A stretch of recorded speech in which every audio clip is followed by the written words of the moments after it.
तो आज का ये जो मेरा वीडियो है, पहला वीडियो है और काफ़ी महत्वपूर्ण मुद्दे पर है। मेरी इस वीडियो का जो है पहला ये मुद्दा ये है कि भाई सरकारी नौकरी और बर्बाद होता हुआ देश का युवा, ये जो है मेरे इस वीडियो का मुद्दा है। और मैं मुद्दे की ही वीडियो बनाना चाहता हूँ आगे भी, और हमेशा बनाऊँगा जहाँ तक है। ये नहीं कि और ब्लॉगरों की तरह कि भाई आज मेरे भाई की शादी है, आज मेरे इसकी शादी है, आज मेरे उसकी शादी है, आज मेरे बाप की शादी है, आज मेरे कुत्ते की शादी है, आज मेरे सुअर की शादी है, आज मेरे दादा की शादी है, आज मेरे परदादा की शादी है। ऐसी फालतू की वीडियो मैं नहीं बनाता।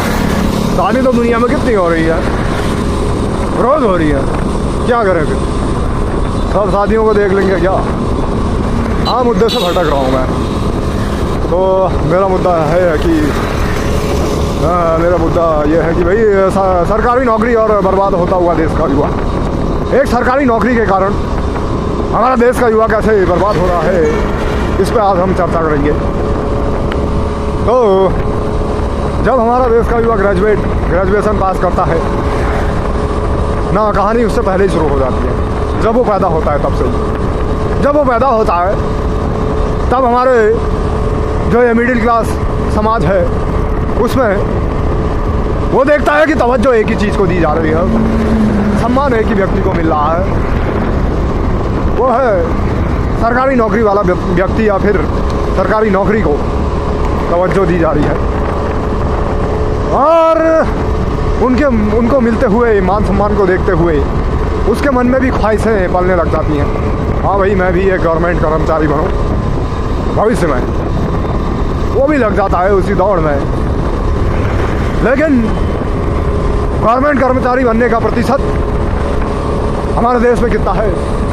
लगभग शून्य। क्योंकि हमारी जो देश की आबादी है वो दुनिया की सबसे बड़ी आबादी है, और ये चीज़ हमारा देश का युवा समझ नहीं पाता। और इसमें अगर किसी की सरकारी नौकरी लग गई तो उसको बड़ा तोप समझा जाता है, समझा भी क्यों ना जाए। लेकिन सरकारी नौकरी अगर मेहनत से लगे तब तो समझा जाए ना।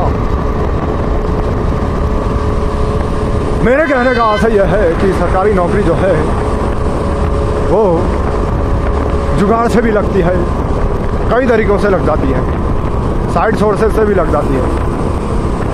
तो इसमें जो वो लोग होते हैं जो काफ़ी समय से मेहनत करते हैं, वो लोग पिस जाते हैं, बुरी तरह पिस जाते हैं, और वही लोग बर्बाद होते हैं। और उन्हीं में हमारा मिडिल क्लास समाज आ जाता है, क्योंकि उनका तो इतना बड़ा सोर्स होता नहीं है, तो वो बेचारे पिस जाते हैं इसमें हैं, और वही बर्बाद हो रहे हैं अभी हमारे देश में सबसे ज़्यादा। तो उन्हीं के लिए मुझे चिंता है। तो ये जो सरकारी नौकरी है और ये प्राइवेट नौकरी है, ये भेदभाव उत्पन्न क्यों हो रहा है हमारे समाज में, इसका कारण क्या है, आज मैं इस वीडियो में बताने जा रहा हूँ। तो इसका कारण मेरा मानना ये है कि भाई जो हमारे देश की अर्थव्यवस्था है वो एक मिश्रित अर्थव्यवस्था है।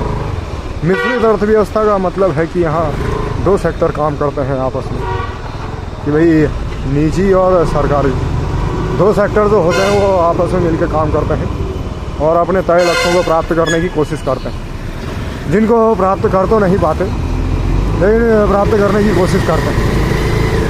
और इस वीडियो में मैं इसी मुद्दे पे बात करने वाला हूँ कि इसके डिसएडवांटेज क्या है। तो इसका सबसे बड़ा डिसएडवांटेज ये है कि भाई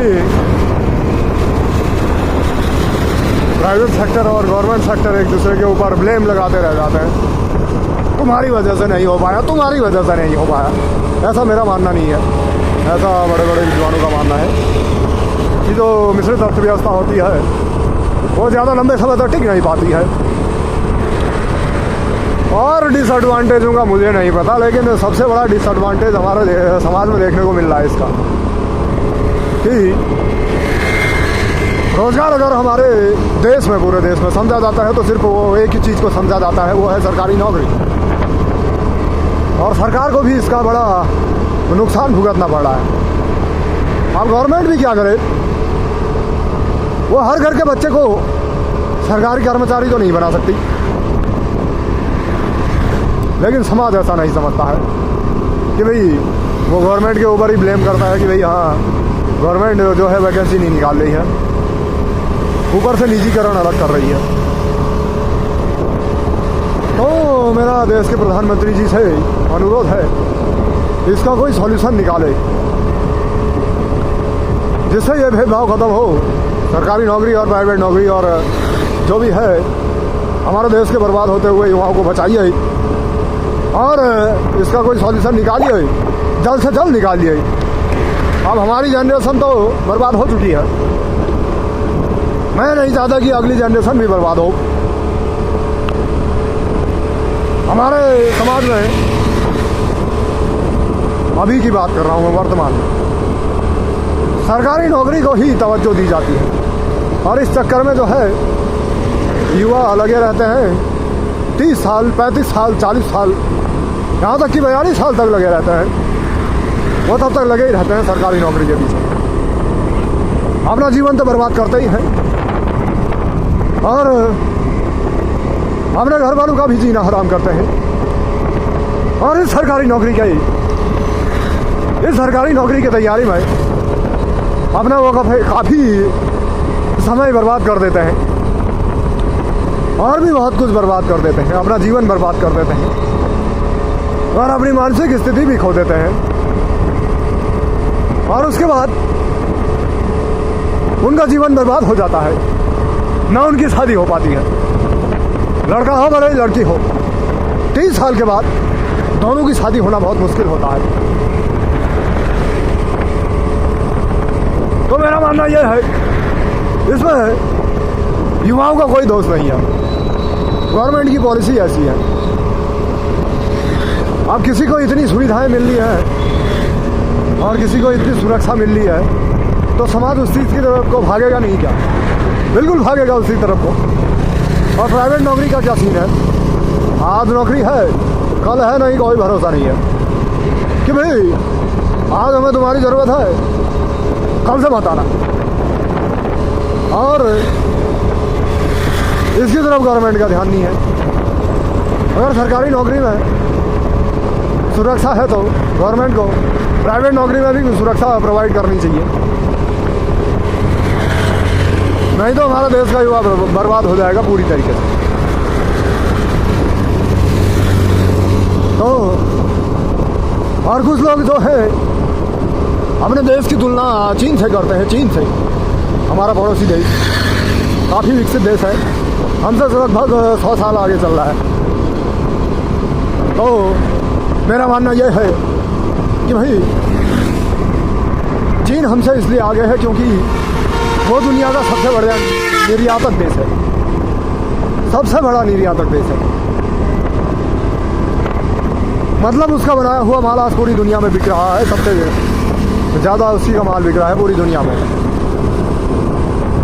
और हमारा देश क्या है? हमारा देश जो है दुनिया का सबसे बड़ा आयातक देश है कि भाई सारा सामान जो है बाहर से आ रहा है। और यही जो है हमारे युवाओं के लिए सबसे बड़ी अपॉर्चुनिटी हो सकता है। लेकिन हमारे देश के युवा तो बस या तो सरकारी नौकरी को अपना करियर समझते हैं, या राजनीति को अपना करियर समझते हैं, या यूट्यूब को अपना करियर समझते हैं, या इंस्टाग्राम को अपना करियर समझते हैं, या फिर फेसबुक को अपना करियर समझते हैं। उनको मैं ये कहना चाहता हूँ कि भाई फेसबुक, ये इंस्टाग्राम, यूट्यूब, ये सब तुक्का है। लग गया तो ठीक, ना लगे तो सब गया।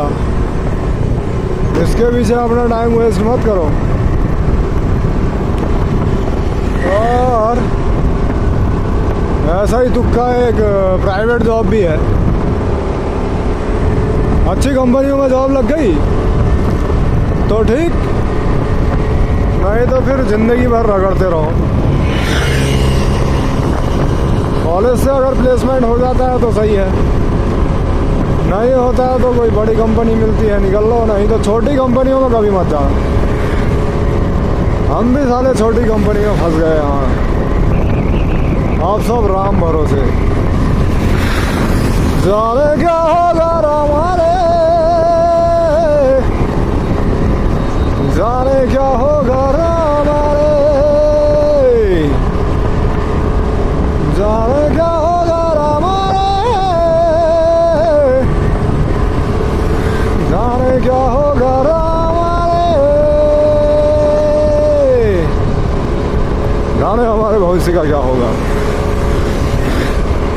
गाने के लिरिक्स कुछ और ही थे, मैंने सिर्फ राम भगवान का नाम लिया और दूसरा नाम नहीं लिया। दूसरा नाम मैं जानता ही नहीं हूँ। हाँ, तो मैं देश के युवाओं को ये कहना चाहता हूँ कि भाई हम तो घुस चुके हैं गर्त में, अपनी बात करें। यहाँ रुद्रपुर में 4-5 साल का एक्सपीरियंस लेके बंदे घूम रहे हैं, वो नॉर्मल सैलरी में ही अटके पड़े हैं। हमारा भी यही हाल है। अभी 1.5 साल का एक्सपीरियंस लेके घूम रहे हैं, वह घूम ही रहे हैं। अब मुझे उम्मीद नहीं है कि यहाँ करियर बन पाएगा, अब कुछ और करना पड़ेगा। तो मैं अपने युवाओं को सजेशन देना चाहता हूँ कि भाई करियर सिर्फ सरकारी नौकरी नहीं है, और नहीं राजनीति। तो अब तुक्का लग गया ठीक है, नहीं तो फिर कोई बैकग्राउंड है तब ठीक है, नहीं तो फिर राजनीति का सोचना भी मत। और अदर फील्ड का तो बस तुक्का ही है, जनता को क्या पसंद आता तुम्हें क्या पता। और ये वीडियो मैं जन जागरूकता के लिए बना रहा हूँ, ना कि अपने करियर के लिए। मुझे पता है इसकी 2 संभावनाएं हो सकती है, या तो इसको बहुत लोग देखेंगे या कोई भी नहीं देखेगा। लेकिन मैं जन जागरूकता फैलाना चाहता हूँ। जो युवा अभी 12वीं पास कर चुके हैं, वो जितने मजे में जी रहे हैं, जब वो कॉलेज करने के बाद रोजगार की तलाश के लिए निकलेंगे, उनके सारे मजे बाहर निकल जाएंगे। तो उनको मैं कहना चाहता हूँ कि भाई समझ जाओ, जो सुअर बनने में टाइम नहीं लगेगा। हाँ, हमारा तो बन गया है सुअर। अब मैं नहीं चाहता कि तुम लोगों का भी सुअर बने, इसलिए अगर सरकारी नौकरी ही करनी है तो अभी से लग जाओ, कहीं ना कहीं हो ही जाएगा। नहीं तो फिर प्राइवेट में घिसते रह जाओगे। यहाँ तो ऐसा सीन है कि भाई 24-24 घंटे की ड्यूटी भी करनी पड़ती है। मैं तो नहीं करता हूँ, लेकिन कहीं कहीं करना पड़ता है कंपनियों में। बंदे बेचारे 24-24 48 घंटे तक ड्यूटी करते हैं। ऐसा कुत्ता बना पड़ा है बंदों का। समझ जाओ, समझ जाओ, अभी भी समझ जाओ, हम तो संभले नहीं। तो मेरा मुद्दा जो है, मैं उससे फिर भटक गया हूँ। हाँ, तो सरकारी नौकरी और बर्बाद होते हुए देश के युवा, अब भले ही हमारे युवा कितने ही भी पढ़ लें, भले ही पहले से पढ़ें, लेकिन कंपटीशन तो दिन पर दिन बढ़ेगा। और कंपटीशन अगर बढ़ेगा तो कुछ ही लोगों का तो सिलेक्शन होगा, फिर भी तो कोई ना कोई बेरोजगार रह ही जाएगा। हाँ, पढ़ाई में कितने ही भी आगे हो जाएं, सारे के सारे आगे हो जाएं, लेकिन फिर भी कोई ना कोई तो मतलब ऐसा होगा जिसके पास टैलेंट की कमी ना हो, लेकिन उसके पास गवर्नमेंट जॉब ना हो, होगा ही होगा। तो उनके लिए मैं कहना चाहता हूँ कि भाई अगर किसी का गुलाम बनना चाहते हो तो प्राइवेट जॉब करो, और अगर किसी का गुलाम नहीं बनना चाहते तो खुद का कुछ करने की सोचो। ये नहीं कि मोमो की दुकान खोल ली, चाउमीन की दुकान खोल ली, होटल खोल लिया, खाना वाना ये है। ये नहीं कि भाई हमारा जो देश है किन चीज़ों का आयात कर रहा है सबसे ज़्यादा। तेल के अलावा, तेल तो तुम खुद नहीं बना सकते ना, वो भी बना सकते हो प्लास्टिक से। प्लास्टिक से भी और कूड़े कचरे से भी बन जाता है। आजकल ऐसी ऐसी टेक्नोलॉजी ईजाद कर दी गई है। तो इन चीज़ों पर फोकस करो कि भाई हमारा देश जो है किन चीज़ों का आयात कर रहा है। बाकी ये गवर्नमेंट के भरोसे मत बैठो, ये तो कुछ नहीं करने की। अभी हाल ही में हमारे उत्तराखंड में एक आवाज़ उठी थी भू कानून के लिए। उसमें भी इस गवर्नमेंट ने हमें मूर्ख बना दिया। हमें सख्त भू कानून चाहिए था, हमें कोई बाहर का बंदा चाहिए ही नहीं पहाड़ियों के अलावा पहाड़ में। लेकिन नहीं, इन्होंने खरीदारी की लिमिट फिक्स कर दी, जमीन की खरीदारी की लिमिट फिक्स कर दी। तभी जमीन की खरीदारी बंद नहीं की इस सरकार ने, धामी जी ने। धामी जी, आप उत्तराखंड के निवासी होने के बाद भी एक सख्त भू कानून नहीं ला पाए। आपने बहुत निराशाजनक काम किया ये। मुझे लगता है आने वाले समय में पूरा उत्तराखंड बिक जाएगा बाहर के लोगों से। सारे बाहर के लोग पहाड़ में घुस जाएंगे। अरे मूर्ख पहाड़ियों, जिस जमीन को तुम बेच रहे हो, आने वाले समय में वो जमीन इतनी कीमती है मैं तुम्हें बता नहीं सकता। क्योंकि इन शहरों में आज तापमान इतना बढ़ गया है, बिना एसी के कोई रह ही नहीं पा रहा है। परसों क्या हुआ, हमारे मोहल्ले में ट्रांसफार्मर फूक गया तो लोगों का इतना बुरा हाल हो गया, बिल्कुल कनेल बन गए लोग। फर्श में लेट रहे, फर्श में लेट ही क्या रहे, घिसट रहे बिल्कुल, थोड़ा सा ठंडक मिल जाए। और हमारे पहाड़ों में कितना मस्त मौसम होता है 12 मास का, ना ठंडा ना गर्म, ये तो तुम्हें अच्छे से पता है। तो अपने पहाड़ की बात करूं मैं, तो पहले वहाँ जो थे जिन्होंने में 10वीं 11वीं या फिर मेरे बचपन में, वहाँ मुश्किल से 50 या 60 गाड़ियाँ गुजरती थी दिन भर में। आज वहाँ इतनी भीड़ है, वहाँ रोड क्रॉस करना मुश्किल हो गया। मैं परसों चकित रह गया भाई, जब मैं अपने पहाड़ गया मैं चकित रह गया। मैंने कहा है इतना ज़्यादा क्राउड, जिसमें खाली वहाँ एक रोड के किनारे झोपड़ी भी खोल रखी है और उसमें मैगी बेच रहा है, उसके वहाँ पैर रखने की जगह नहीं है। तो मूर्ख पहाड़ियों, अगर तुम सोचते हो कि भाई शहर आके किसी कंपनी में या फिर कोई प्राइवेट जॉब करके तुम्हारा भविष्य बन जाएगा, तो तुम्हारा कोई भविष्य नहीं बनेगा। हर चीज़ खरीद के खाओगे और पैसा कुछ भी नहीं बचेगा। एक प्लॉट खरीदने में भी तुम्हें 20 साल लग जाएंगे। 20 साल में कहाँ उम्र ही लग जाएगी, फिर भी नहीं खरीद पाओगे। और तुम्हारे बच्चे भी ऐसे ही कुत्तों की तरह नौकरी करते रह जाएंगे, तभी तुम्हें अपना घर बड़ी मुश्किल से बना पाओगे, या फिर नहीं बना पाओगे।